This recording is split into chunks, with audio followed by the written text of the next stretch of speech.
Hello and welcome. If you've ever felt like your family life has become more about just putting out fires than actually connecting with each other, then this is definitely for you. Today, we're going to break down a really practical framework from a retired clinical psychologist, Lane Lasater. It's designed to turn all that household chaos into a clear, actionable plan. Wow, this quote right here, it just gets to the absolute heart of it, doesn't it? It's that feeling of helplessness that so many parents know. It's that moment when you just look around and realize the calm, happy home you wanted to build has kind of slipped away. So, what do you actually do when you hit that point? Well, that's the big question we're tackling today. And this isn't about some quick fix or a magic wand. It's about a structured approach that really empowers you to take back control, not by being a dictator, but by having a solid plan. Okay, so to really get a feel for how powerful this plan can be, let's start with a situation that I think feels, well, all too real for a lot of families out there. Let's talk about Sarah's parents. Their teenage daughter has just completely shut them out. She's hostile, she blows off curfews, and pretty much every single conversation just explodes into a fight. They've tried everything, setting boundaries, reasoning with her, even demanding she see a counselor, but nothing is working. They're just totally exhausted, frustrated, and they feel like they've lost their daughter and their own home. So let's move from that point of complete desperation to the solution. And this isn't just some abstract theory. It's a practical roadmap that was developed over years and years of clinical experience. The man behind this is Lane Lasater, and he created what he calls the Family Development Plan.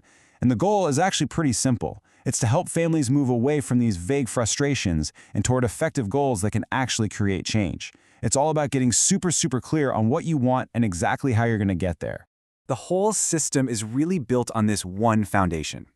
For any goal to actually work, it has to be specific, measurable, realistic, and this is the big one, it has to be something that is under your control.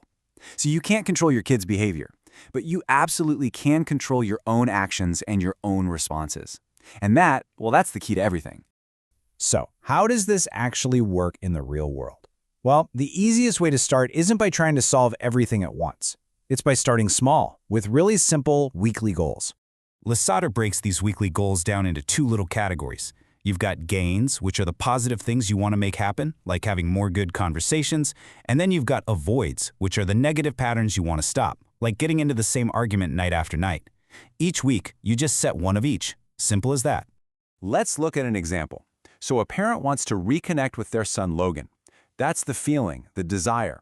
But the gain goal turns it into a concrete plan for the week. It's not just, I want to be closer. No, it's, this week I am going to ask him to go biking or bowling. See? It's specific and it's something you can actually do. And here's the other side of that coin, the avoid goal. The parent is sick and tired of fighting about homework. The plan isn't to somehow force Logan to do it. Instead, the parent focuses on what they can control. They're going to stop nagging. They'll offer help if he asks for it, and they'll hold firm on the natural consequence. If you don't have passing grades, you don't get the car. They're avoiding the fight by changing their own behavior. Okay, so those weekly goals, they're fantastic for building some momentum. But what about those deep, really overwhelming problems, like the one we saw with Sarah's family? For that, we need a more detailed framework.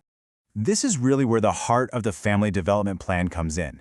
It's a 4-question process that's designed to take you from that feeling of total chaos to a step-by-step roadmap. And we're going to walk right through it, using Sarah's family as our guide. All right, this first question is without a doubt the most important part of this whole thing. Notice it doesn't ask what is Sarah's biggest problem, it asks what is the biggest challenge under your control. That one little change immediately shifts the focus away from blame and toward your own personal responsibility. And this is just a brilliant illustration of that shift. The parent realizes, hey, my own anger is actually making this whole situation worse. They can't control Sarah's hostility, but they can work on their own reaction to it. And that becomes their starting point. Okay, next up, you have to connect with your motivation. Why does this actually matter so much to you? Getting really clear in your why is the fuel that's going to keep you going when things inevitably get tough. For Sarah's parents, the stakes are just incredibly high. Their home is miserable, they feel completely disrespected, and crucially, they finally realize that just hoping this is a phase that'll pass, well, that's just not a strategy anymore. They need to get their home back. That's their fuel. So, with the challenge identified and the motivation crystal clear, it's time to start thinking strategically. Now, this isn't about the tiny little details just yet. This is about the big picture approach. What's the overall game plan going to be? Their strategic decision here is so powerful. It's all about unity and boundaries. Before they can even talk to Sarah, they need to get on the exact same page about their non-negotiables. The ultimate goal isn't to control Sarah, it's to create a sane, positive environment for themselves, which is something they actually can control. And finally, we get to the most important part, where the rubber meets the road. How do you turn that big strategy into reality? This question forces you to break it all down into specific, observable actions. No more vague hopes. We're talking about a concrete to-do list. And just look at this plan. It's so clear, right? It moves logically from research, like calling social services to know their options, to personal reflection, to a really structured conversation. They even have a backup plan for what to do if the meeting doesn't go well. This is exactly what turning chaos into a plan looks like. It's a process, not just one big, dramatic blow-up. So after walking through that really intense example, let's zoom back out and just summarize the core principles you can use to start creating your own family's blueprint for change. So here are the big takeaways. First, and most importantly, have a radical focus on what you can control. Second, build that momentum with small, weekly gains and avoids.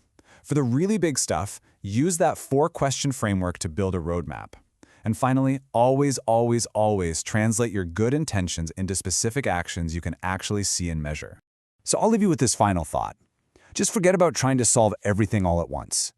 Based on everything we've just talked about, what is one small gain you want to achieve and one negative pattern you want to avoid in your family just this week? That right there, that's where real change begins.